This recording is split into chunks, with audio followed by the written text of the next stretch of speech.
buli lwonna lw'ogamba nti Allah jalla waala omwawula nnyo era omugondera nnyo era oteeka nnyo mu nkola ebiragiro bye, naye ng'ate ebiragiro by'omutume tobikola ki? Tobigondera era tobifaako. Okugondera Allah kwa bwereere oba tolina kyewakoze. Buli ebyo Ibn Abbas ga birongo bitambula ebi toyawulako, toyawula katono babiri na nakato. Abaganda bebagamba timanyi babiri na nakato, katona waswa, kabani ku ndongo, musiraamu na muceere, tobyawula.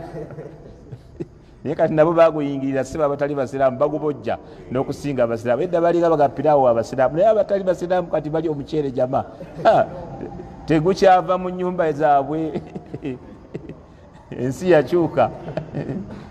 Balinga abaganda bawo edda bagambanga mu akawunga kabalugwala, naye nga tulidde kawunga bannange. Abantu bakasaba ne mu covid nga bakalabako nga bakanoonya tekalabika. Oddemu mweyogeze mbuka abalugwala katya. Idhan ebyo ebintu bitambula bibiri. Wa qada rabbuka alla ta'budu naam wa atiu llaha wa atiu rasul. Mugondere Allah tabaraka wa taala, mugondere mbaka. Qul in kuntum tuhibbuna Allah fattabi'uni yuhibbukum Allah. Wala bawuda Allah mwagala soko goberero. Kati gwe kaifa tad'i mahabbata an-nabi sallallahu alayhi wasallam, kaifa tad'i mahabbata Allah wa anta la tattabi'ur rasul.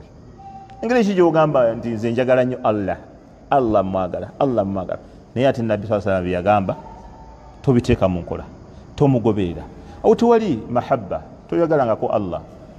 Era obuzibu bonna abantu bakyasinze okufuna mu ddiini kwawukana ku bigambo bya mutume. Mutume kasita agamba ekigambo n'okyawukanako, ettabbu ng'ogirinda.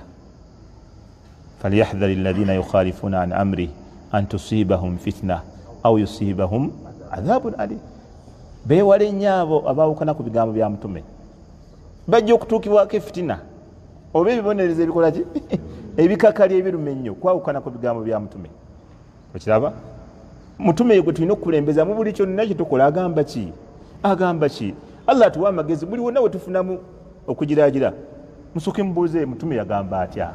Olaba buli wonna we mufunamu okutankana totawana na bigambo bingi, ye mutume agamba atya. Okiraba ng'oweweera. Fala wa rabbika la yu'minuna hatta yuhakkimuka fima shajara bainahum thumma la yajidu fi anfusihim harajan mimma qadayta wa yusallimu taslima. La hawla wala quwwata. Mutume bwalamula tokola ki? Toddamu oddamu ki? Kati gwe mbuli oddamu ki? Mutume ayogedde. Era abadda mutume akajanjanga tekyabagwa okudda mutume ng'omuddamu otya.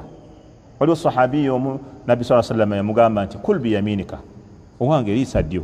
Yali aliisa kkono, nabbi namugamba kul biyaminika, liisa ddyo. N'agamba nti la astatiyu ya rasul, nabbi ddyo tasobola mu ngeri y'okusaagasaaga, ddyo tasobola.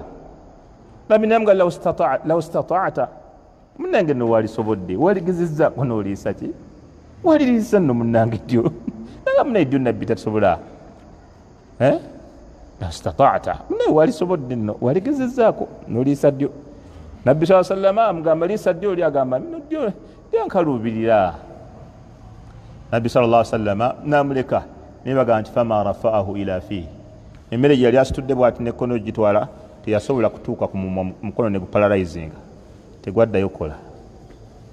Gye yali asitudde fama rafa'ahu ila fihi, teyasobola wadde ogituusa ku mumwa. Just nabbi mugwe liisa ddyo. Nabbi ddyo tasobola.